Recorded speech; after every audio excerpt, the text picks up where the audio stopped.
Greetings and welcome to the energy of Leo. This is Ron from Tarot of the Twin Sun. Tarot of the Twin Sun is a functional practice within the Order of the Twin Sun. Please take only what you will. We'll be doing a reading for the fifth house, for the energy, the solar energy of Leo. Pardon me. The sun is at home at the fifth house, and we're going to go ahead and look into solar projections of the month of August 2023. So first we're going to go into a bit of karma, and then we're going to go straight into the Great Mirror. And this is for the energy of Leo in the month of August 2023. I thank you for tuning in.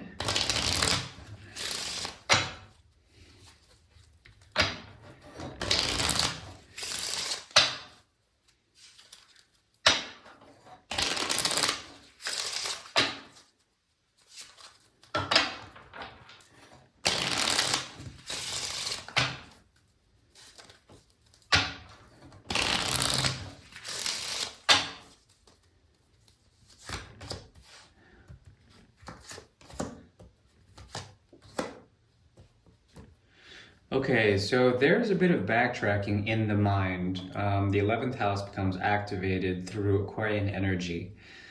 And when the Seven of Swords shows up like this, between the Nine of Cups and the Ten of Pentacles, there's a need to figure out how to be really focused on getting to the place where you're supposed to be, which is basically the Ten of Pentacles. There's a way of thinking about how you can bring the system of values into your life and incorporate them into your reality. This has to do with families, it has to do with work relationships, with commitments primarily. There is also a need to go back and see how you've made a choice, how there is something about that choice in particular that brings forward a sense that you were given that. You were given that as opposed to you truly choosing it. This has to do with the realm of illusion through Maya, and essentially trying to calculate what exactly it is what motivated you to make that choice. It was a gift. Taking that gift, you move forward and you immediately decide to move a little bit back in order to get to a place of complete harmony with your reality. Basically, this has to do with meeting others and co-creating certain realities. I'm talking about commitments, I'm talking about partnerships, and then also understanding why you've done that. This also requires the King of Cups to pull one sword from the seven, leading you to the six. And the six is basically a card of escapism when it comes to the mind. It involves two people again. I'm seeing here a lot of collaborations with others. In the past, not so much. You have made a choice to essentially start working with others in a particular way of understanding your own relationship with the world. And now it's important to sort of rise up in sense of that.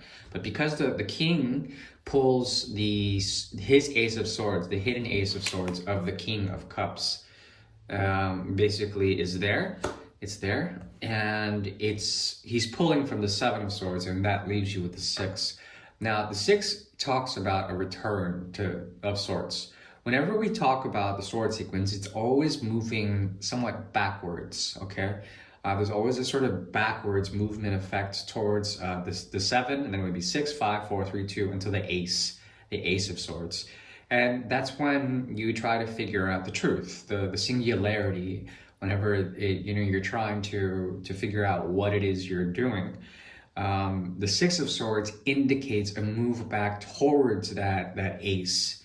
And essentially that ace is something that's guiding the King of Cups to bring forward a sense of the Ten of Cups, okay?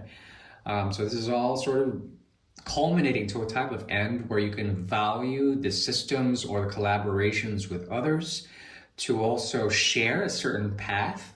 Right now, it's like no longer escaping, it's coming back to that ace, and essentially you're coming back and returning to a place that you've departed to or departed from in order to understand some of the more emotional undertones that are there. What has influenced you or made you sort of go on that trajectory and to search or seek out currencies overseas, or currencies that motivate you in a certain way in terms of finding the value system of the Ten of Cups. So two tens do emerge, the Nine of Cups, the Seven of Swords, and basically the Seven of Swords, Eight of Swords, plus the King of Cups, okay? So it's a very interesting dynamic here. What I see is empowerment. There also is a possibility of really embracing the Five of Cups. Once again, there's something about what you've been given when it comes to certain realities. What you're culminating right now is a sense of synthesis with others, working symbiosis with others, working towards collective goals, and also a sense of career, a sense of commitmentship when it comes to love or situations of love. Family is huge. It's a huge thing for Leo in the month of August.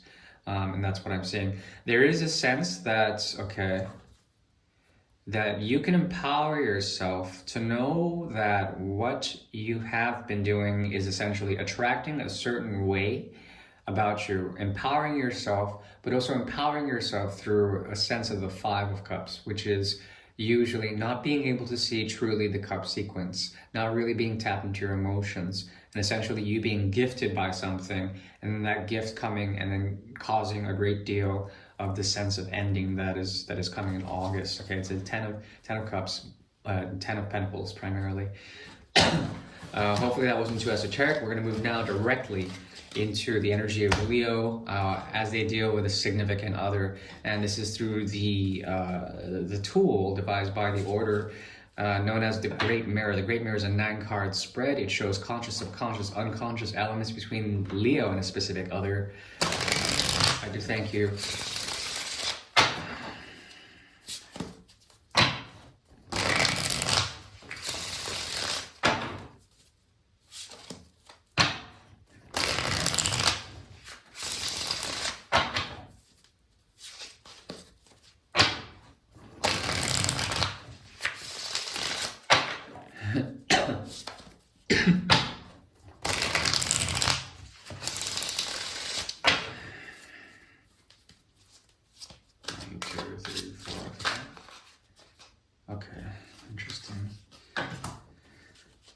So King of Swords popped out. We have here the Two of Cups in reverse. Desire.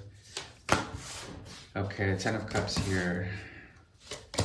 So this person is seeking out your power. I think you have, generally speaking, a coldness when approaching this, an exacting quality. Your mental capacity is really strong. Overthinking things, being very clear also after the overthinking, becoming wise. Not really relying too much on intuition, but you do have the Ten of Cups. There is a sense of something familiar, and this person is constantly sort of brought back in a way. They're dealing with a reality also that's external here. Three of Swords between you two. We have the Devil card that's in the incidental level, right here in the center, Devil card. That's the first major arcana. Second major arcana is the card of Leo with strength here. And dispute and taston, which is the Eight of Rods in reverse. That showed up earlier in the karma reading. So there, when the Eight of Rods is showing up, generally speaking, it's known as a dispute intestin, which is basically something amiss in terms of the empowerment, the solar plexus, being manipulated somehow. And that's not a very good sign when it comes to these readings. Let's see here. We have the Ten of Swords. We have also the Eight of Cups. Okay, so there is a block in the binding agency of this. It requires a lot when it comes to these two people, when it comes to Leo, and then when it comes to another person. Their other person is basically being called back. They're dealing with something external. With something external, it has to do with a great deal of darkness. Taurus is upside down. Uranus is indicated here. The second house is indicated here. They're dealing with their finances or something that's like very practical for them. They're trying to be useful, but then they're called back. Their vehicle is called back to you here. And essentially there is the Ten of Cups on your side. You're essentially at a place of complete equilibrium with your ecology, your familiarity, the people you deal with. Generally speaking, you're coming from a good place, okay? But at the same time, you can't offer much to this person. There's something about the mystery of love, trying to understand what that is, trying to understand and value certain emotions that are a bit heavy or a bit unnecessary for you. Queen of Swords is in reverse here. There's something about your back being turned to this person. You want it to be. At the same time, because you're not focusing too much on them, they have the ability to essentially pull from the plexus, pull from essentially your intuitive capacities. And that's probably something that maybe you want to address. Right now, you are negotiating from a place of practicality, of really trying to meet challenges head on, versus returning to the Eight of Cups sequence. Okay, if you return to the Eight of Cups sequence as a bridge, there's something that you've already invested with this person. If there's someone new, then it's something like returning back to a way of doing things on an emotional level. I think you are safe. There's a lot that has to do with the Two of Cups being negotiated here. You could already be in something in terms of your own sort of priorities when it comes to cups. Okay, when it comes to love, when it comes to expression, when it comes to what you value, how you sort of receive things, also how you receive things. And you're not in a place of reception. I don't think you want to really give to this, but there is also a tendency towards each other, and it's leading to the force majeure. So karmically, there is a type of cord here between both of you that's dictated through Venus or Saturn, okay? And this has to do with some sort of rubber band effect. The more you try to sort of get away, the more you're kind of rubber banded back, and it points to the Three of Swords and the eight of rods in the reverse. This speaks about some form of karmic connection wherein there has to be a negotiation of the bridge of pain versus the bridge of the return. And essentially, if these bridges can match, then it gets into the force majeure. There's a binding quality to this, so be careful. At the same time, there's secret information that needs to be known through the energy of the Luciferian, of the binding quality. We can go further into this if necessary. I would say it is necessary. I'm going to look into it. There also is a desire being very, very strongly pointed to here, restlessness, and also Cancer season, the Chariot, causing an element of dissension, a need for economy, and then a need for economy of desire, desire being an economy of dissension, dissension being an economy of desire, whatever the hell that means.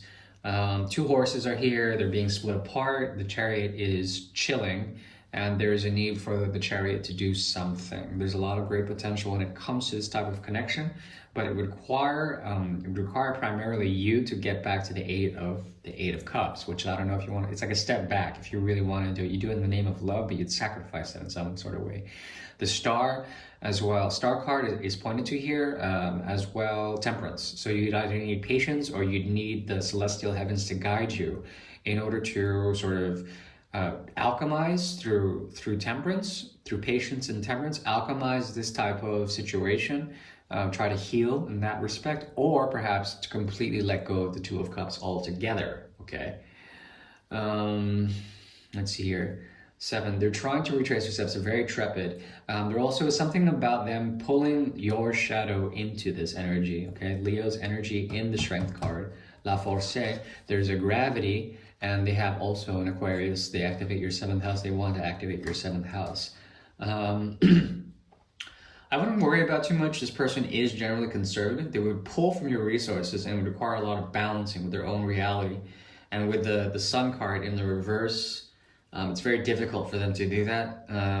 You have a very cold and exacting way of dealing with this.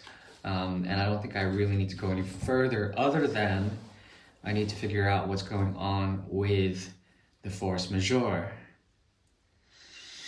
So force majeure, is this karmic situation? Yes, it's a karmic situation about 2 lifetimes ago. It's not going to affect you this lifetime. You have a choice to do what it is you need to do when it comes to your own independence. This person does activate your 7th house, and they do pull your shadow, but it's intended for good. No, it's not. It's not intended for good. Do they have good intentions, though? Does that mean anything? No, it does not mean anything that they have good intentions. Okay, so the advice is essentially to understand sort of the pull and the gravity of mystery. If there are things that you don't understand when it comes to this connection, it will be cleared up over time. The sun is eventually, it doesn't take forever for the sun to come out. And that's just the advice. It doesn't take forever for the sun to come out. It doesn't take forever for the sun to come out. I think it's more advice for them. Anyways, I do wish you well. Thank you. Bye-bye.